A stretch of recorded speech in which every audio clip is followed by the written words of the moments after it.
लखनऊ से खबर है। बिक्रू-कांड में ईडी जो है वो मनी लॉन्ड्रिंग का केस दर्ज करेगी। बिक्रू-कांड से जुड़े आरोपियों के खिलाफ ईडी जो है केस दर्ज करेगी।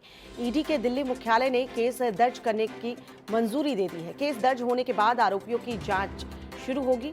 केस में जय वाजपेयी का नाम भी शामिल है।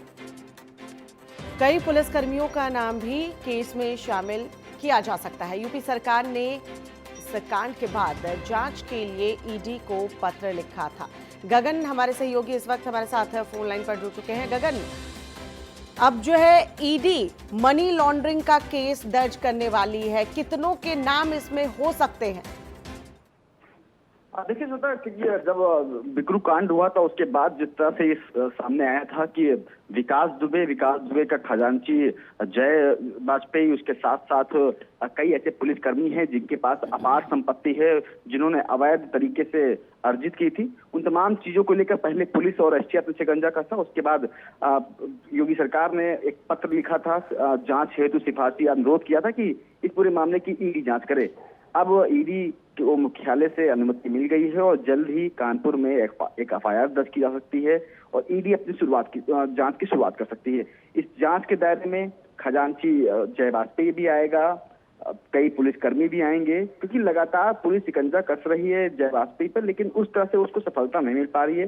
जय वाजपेयी के भाई की कुछ संपत्तियां जब्त करने की बात कही जा रही थी, लेकिन जब्त क्या किया गया, कुछ मोटरसाइकिल और कुछ मोटरसाइकिल और एक कार को जब्त की गई। संपत्ति का पता नहीं लगा पाई। इसी को लेकर ईडी को अब जांच सौंपी गई है। ईडी जब जांच करेगी तो तमाम नए खुलासे हो सकते हैं कि विकास दुबे का खजांची जय वाजपेयी ने कहां कहां पैसा लगाया था और कहां शुरुआत में कहा जा रहा था कि थाईलैंड और कई दुबई में उसकी संपत्तियां हैं। उन तमाम चीजों की जानकारी जुटाएगा। किन पुलिसकर्मियों के साथ जय वाजपेयी की संलिप्तता थी, उन पुलिसकर्मियों ने कितना जय वाजपेयी के जरिए अपनी धन अर्जित की थी, उन तमाम चीजों को लेकर जांच की शुरुआत होगी और माना जा रहा है इसी हफ्ते ईडी जांच कर सकती है। गगन, जिस तरीके से देखा जा रहा था कि बिक्रू कांड में जय वाजपेयी की, हालांकि जिस तरीके से पुलिसकर्मियों के ऊपर अटैक किया गया था, इसमें जय वाजपेयी का हाथ नहीं था, लेकिन जय वाजपेयी खजांची है और अवैध जो संपत्ति रही विकास दुबे की, उसकी पूरी जानकारी उसके पास है, लेकिन पुलिस उसे घेर नहीं पा रही थी। बार बार पूछताछ करने के बाद छोड़ना पड़ रहा था। इसलिए शायद अब जब ईडी जांच करेगी तब जय वाजपेयी के लिए भी मुश्किलें होंगी और उन पुलिस कर्मियों के लिए भी जिनकी संलिप्तता रही है। देखिए श्रोता, ये कहना गलत नहीं होगा कि जय वाजपेयी को घेरने में पुलिस, कानपुर खासकर पुलिस खासा नाकाम रही है।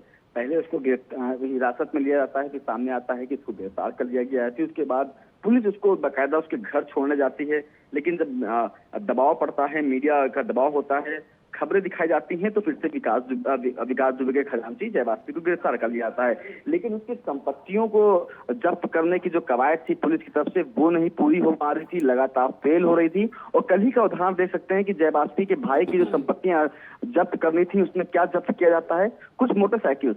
यानी कि जय वाजपेयी की जो भी अभी संपत्तियां हैं उसको नहीं ढूंढ पा रही है पुलिस। इसी को लेकर योगी सरकार ने, और जय वाजपेयी वो सूत्र गगन जिससे पता चलेगा कि विकास दुबे की संपत्ति किस किस देश में रही है, कितनी अवैध संपत्ति है, इस सब की जानकारी जय वाजपेयी के पास जरूर होगी। इसलिए अब ईडी के पास केस गया है और ईडी ने मामला दर्ज किया है। अब अनुमति मिल गई है मुख्यालय से, तो फिर अब देखने वाली बात होगी कि किस तरीके से जांच आगे बढ़ती है। बहुत बहुत शुक्रिया गगन तमाम जानकारी के लिए।